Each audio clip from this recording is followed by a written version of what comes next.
Hello, everyone. Welcome to SUMICAST. I'm Stephen Pitalo from Corporate Communications. Today, I'm talking with Tim Sander, Chief Ethics and Compliance Officer for Sumitomo Corporation of Americas. Thank you so much for joining us today, Tim. Thanks, Steve. Happy to be here. So, Tim, let's start at the beginning. Where did you grow up? So that's a difficult question to answer because I grew up in many different places. I moved around a lot when I was growing up as a child. I was born in New York State, in upstate New York, and lived in the New York City area for a good part of my life, but also lived in California too. And I spent my college years in Washington, D.C. Where'd you go to school in Washington? I went to Georgetown University. Okay. And then where'd you go to law school? I also went to law school at Georgetown University as well. I was part of a dual degree program and achieved a Master's of Science in Foreign Service as well as a law degree at the same time. Oh, okay. Yeah. That's interesting. So how did your journey with Sumitomo begin? Because I think it's not quite the normal entry, you would say. Yeah, it's an interesting story. I started my career with Sumitomo in 1996, and at that time I was working at a law firm in New York City. At that time it was called Winthrop, Stimson, Putnam and Roberts. It's now called Pillsbury Winthrop. And at that time I was working for a partner who was from Japan originally, and he developed the Japanese practice group at Pillsbury Winthrop at the time. His name was Takeo Akiyama. And so Akiyama Sensei had a great idea to introduce me to Sumitomo, have me work for a couple of years in Japan, because Sumitomo was looking for a temporary 2-year secondee to go work in their legal department. Sumitomo had a program at that time where they hosted foreign lawyers to work in their legal department for a 2-year period of time. And at that time, he knew, because my wife was Japanese and I wanted to work and live in Japan, he thought this would be a great opportunity for me to apply for this program. Okay. But the interesting thing that in the story is that his partners did not support him in this. So they basically said, if Tim wants to go to Japan, that's fine, but it won't be a secondment basis. Tim will have to quit the firm and leave and go to Japan on his own. So I talked to my wife about it, and we thought this would be a great opportunity, even though it involves risk. Do it. Let's go move to Japan. And we had a 5-year-old son at the time. And so I like to refer to myself as a 2-year temporary contract worker who eventually became an executive at Sumitomo. But that's how things started, yeah. Oh, okay. All right. And then once you were actually working for Sumitomo, when did you come back to the United States? Yeah, so I was in Sumitomo in Japan for 2 years until 1998. And so I transitioned back and came to the US in August of 1998. At that time, 2.5 years had gone by and I was moving back to New York. And at the time, Sumitomo asked me if I wanted to remain in Japan and become a permanent employee of Sumitomo Corporation, or whether I wanted to move back to the States and become an employee of Sumitomo Corporation of Americas. And after discussing it with my wife, we thought it would be best for our family and for my son and for various reasons to come back. And so it was then that I started with Sumitomo Corporation of Americas.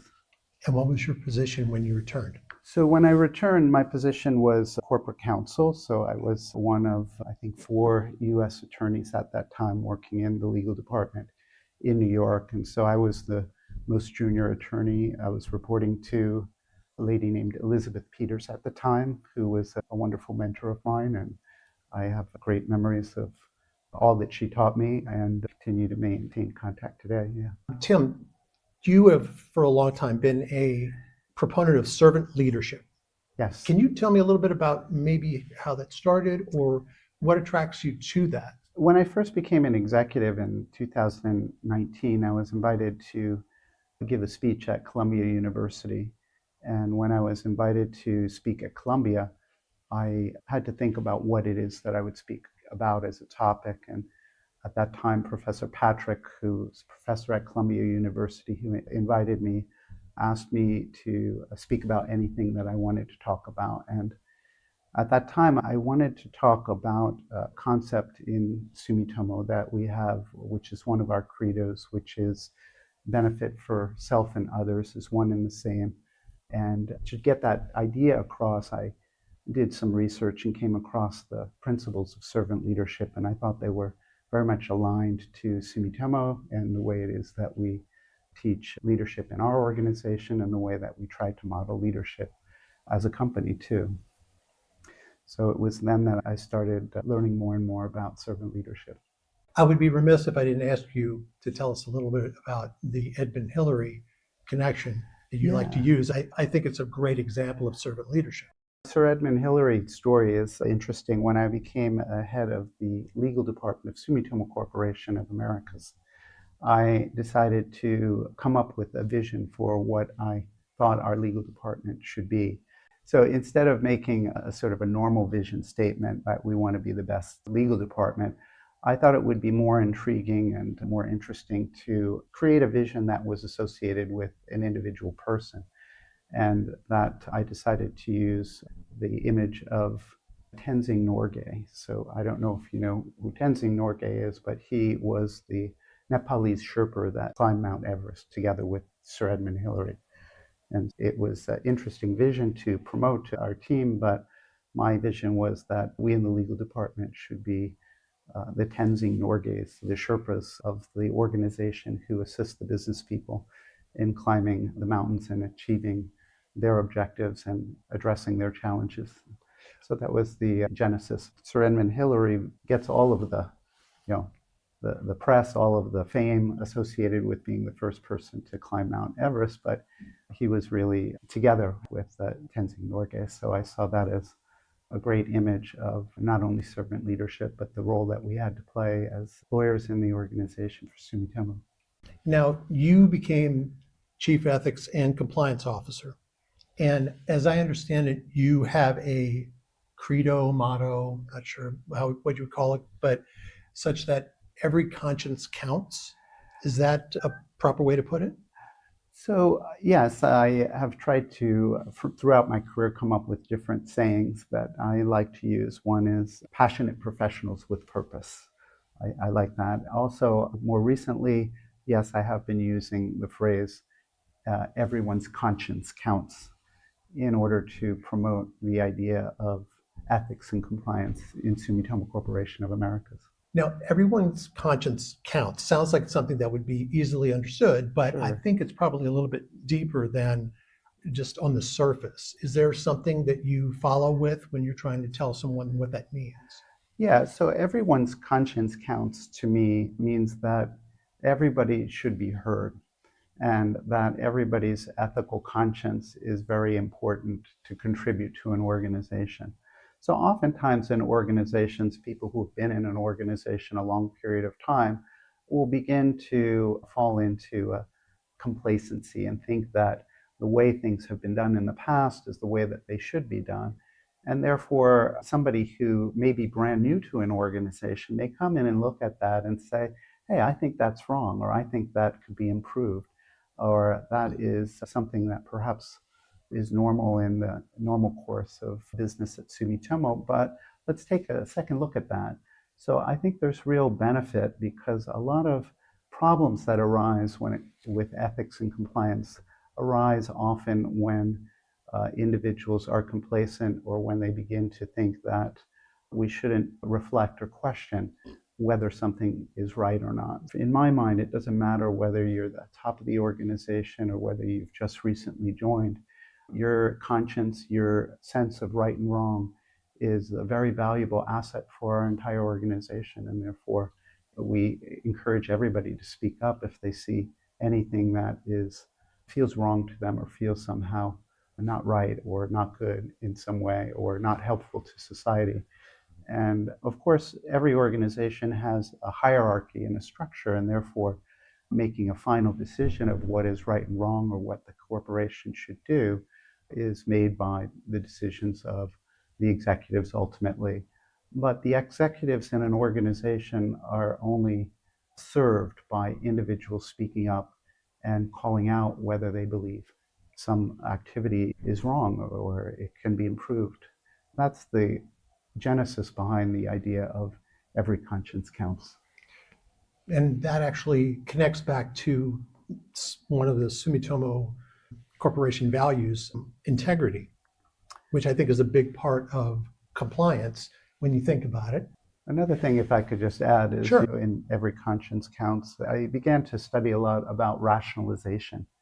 And individuals can tend to rationalize away ethical problems. And so I think the encouragement, or what I thought was important, is to encourage people to speak up, is an important check against individuals rationalizing away certain behaviors. You've also talked about something that you refer to as psychological safety, Sure. which I think that those two kind of connect to each other, because speaking your mind Yeah. is often something that you not only feel that you should do, but you feel that if you didn't, you would really maybe even have a problem with yourself. Sure. So how does psychological safety play itself out in the things that you have planned or have already done with the company? Yeah, so for me, promoting psychological safety is the best way to encourage compliance and ethical conduct within our organization. And it keeps us true to our underlying values of integrity at Sumitomo. And the reason why I say that is because only in a psychologically safe environment can individuals feel comfortable speaking up and speaking their mind and asking questions.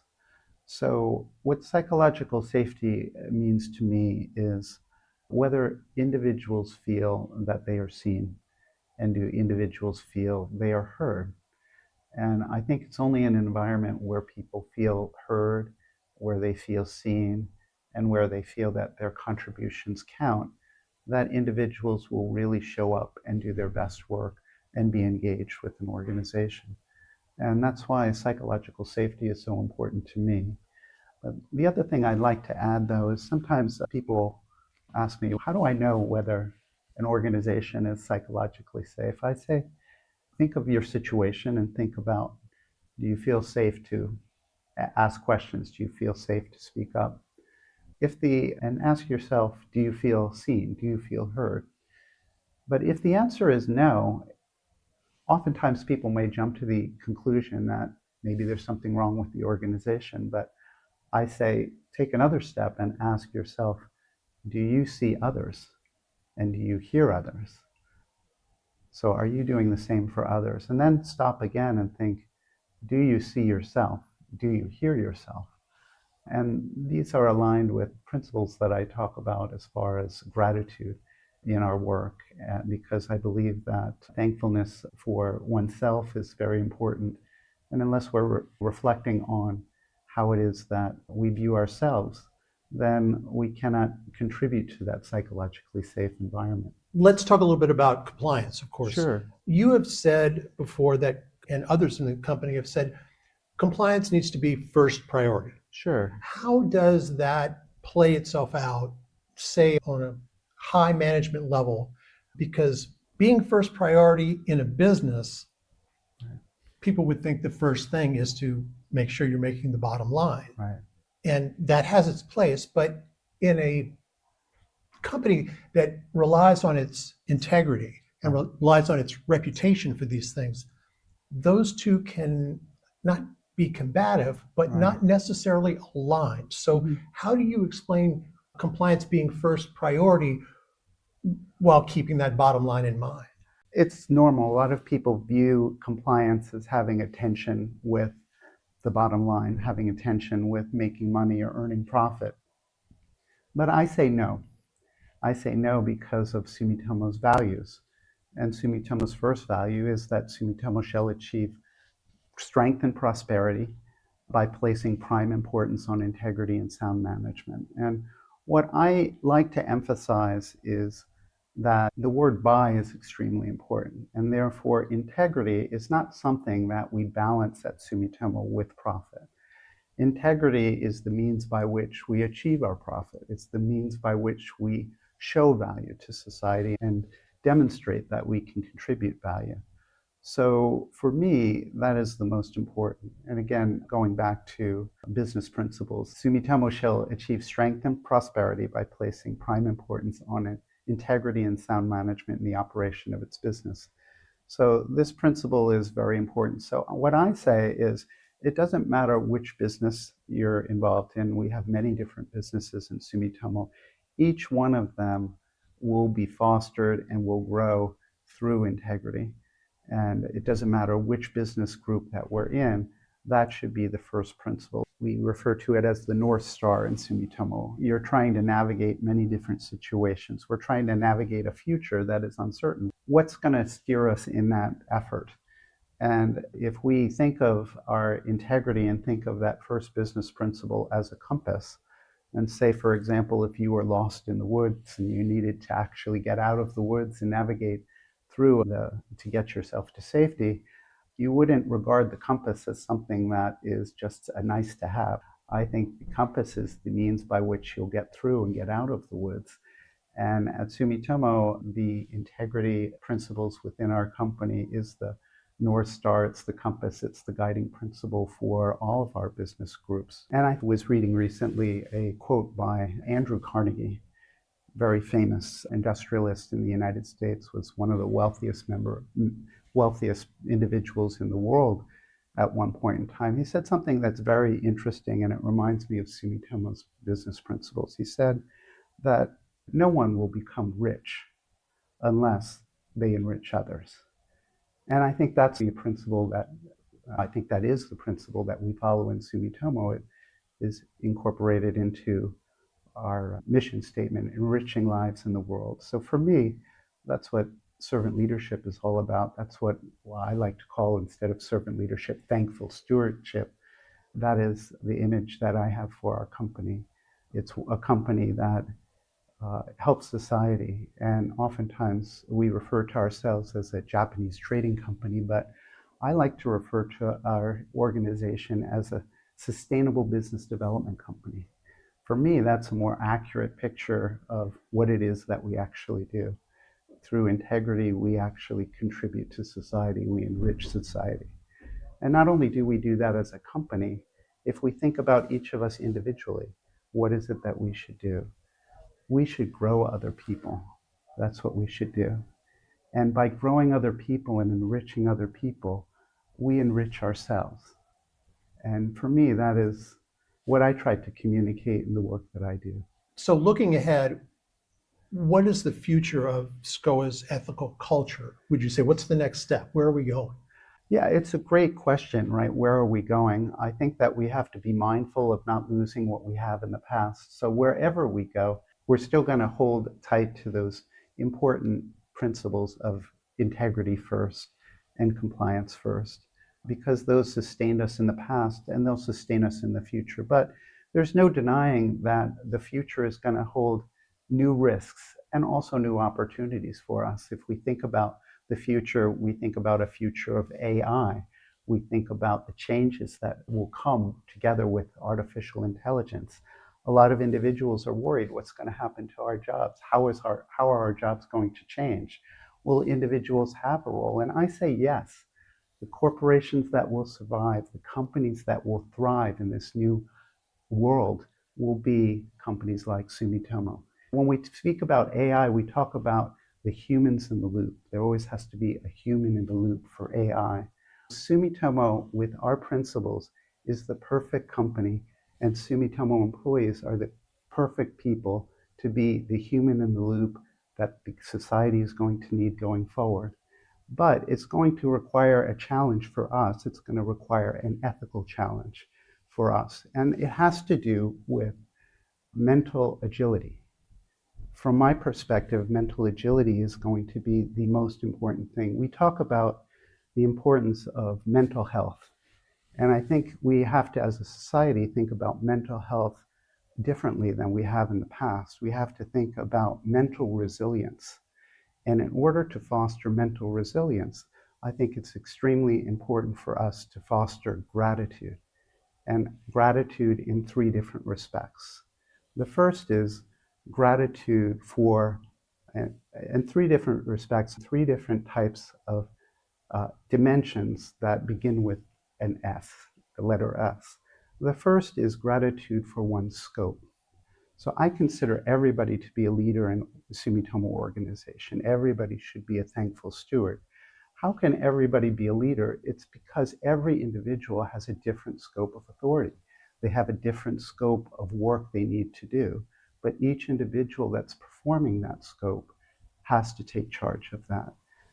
The differentiator is whether one is truly thankful for the position that they have. And I have to admit, I haven't always been thankful for the positions that I've had. It's been challenging to shift from head of legal to head of HR and now head of compliance. I often miss the opportunities that I have had in the past. But when I talk about three S's, the second one is thankfulness for one's supporters. By supporters, not just individuals that are direct reports, but also individuals who are your supervisors, who are your peers. So can we foster mental resilience by also being thankful for all of our supporters within our organization? And the third most important is thankfulness for oneself. Oftentimes we all tend to be our biggest critic. And so from my perspective, it's most important also to focus on the need to be caring to oneself, to give oneself grace, to be not too hard on oneself when one makes a mistake. And so these principles of thankfulness for scope and self and for one's supporters, I try to put together in an image. And the image that I like to promote is this image of hands with a flower growing out of them. So this image of these hands with a flower growing out is an image of supporting one's growth. And that's what we should be doing for each other within our company, but also for society. And the image is made of many different words for thankful in different languages around the world. And there's a key on the back which indicates the languages that they're from.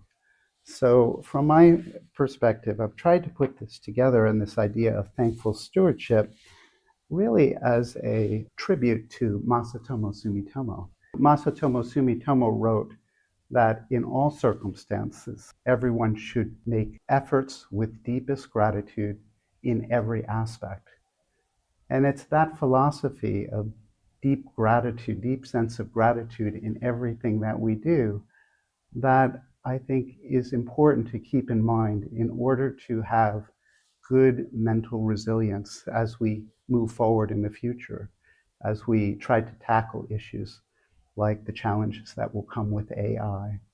And for me, mental resilience is fostered by thankfulness. Now, some people might ask, how could that be? We're not thankful in all circumstances for everything, right?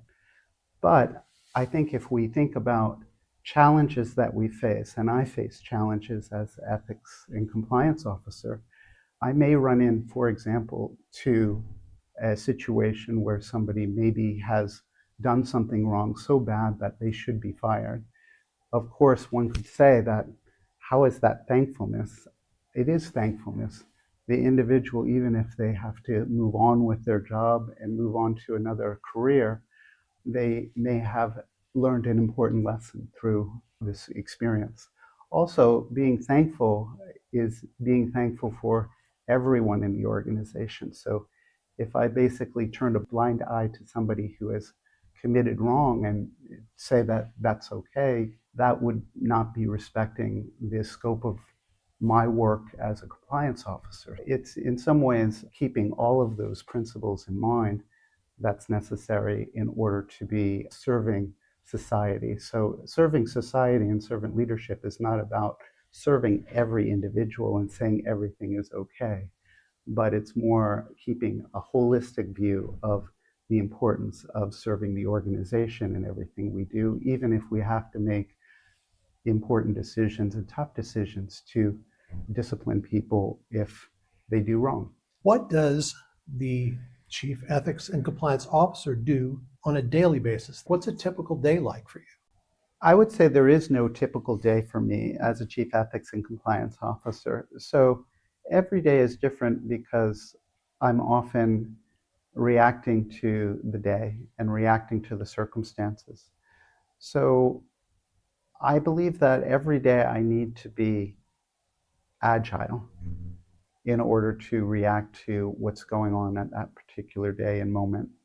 But if I can share a few of the day-to-day things that I do, I engage in investigations. I also make presentations. But I can tell you the thing I love most about being the ethics and compliance officer is being the individual who gets paid for promoting Sumitomo's business philosophy to others in our organization and outside. For me, it's a joy to do this work because I'm very much aligned with the company's philosophy and I love promoting it. It also goes back to my time in Sumitomo, Japan, because one of my first experiences working in Sumitomo, Japan was when I first arrived about a month into the job. And I learned that Sumitomo had lost over $2.5 billion due to the unauthorized trading of copper at Sumitomo Corporation. This was a huge scandal back in 1996. But it taught me a lot, and what I learned and took away from having observed how Sumitomo reacted to that crisis was how important and how much the Sumitomo organization embraces their business philosophy and their principles, because Sumitomo addressed the issue by going back to their business principles and emphasizing the importance of them. And so through that crisis, I gained a great deal of respect for Sumitomo Corporation, seeing how they actually dealt with that situation. And I believe even though that experience that I had observing how Sumitomo dealt with the copper scandal was very early in my career, I think that it stayed with me throughout my career as an important lesson that I learned regarding the importance of integrity, the importance of compliance, and also the importance of always relying upon one's integrities and values, whether as an individual or as an organization, to lead you through times of difficulty and challenging times. And we'll have challenging times in the future, but I have great hopes and great admiration for Sumitomo and the challenges that we have in the future and that we're going to face in the future. I am fully confident that our organization and our employees will meet the challenges head on because of the values that we embrace. And that's why I love being Chief Ethics and Compliance Officer at Sumitomo. Thank you so much for joining us today and sharing your mission as Chief Ethics and Compliance Officer. It was great to have you. Thank you, Steve. And I want to say thank you to you. We've been through a lot over many years. We've worked together, and I've gotten to see you grow. You've gotten to see me grow. And I have actually a departing gift for you, which is I want to give you one of my thankful stewardship bags. Great. And I greatly appreciate all the way that you steward our company and the ways that you apply your talents. You can do things that nobody else at Sumitomo can do. And I mean that with great sincerity. I watched so many of these SUMICAST videos, and I'm just amazed at what it is that you can do. And I'm amazed by your creativity. And I want to thank you so much for all your contributions to Sumitomo over the years. Thank you very much. I appreciate that, Tim. It's always easier to do SUMICAST when you have somebody interesting to talk to. Thank you very much for joining. Thanks for having me, Steve. I greatly appreciate it.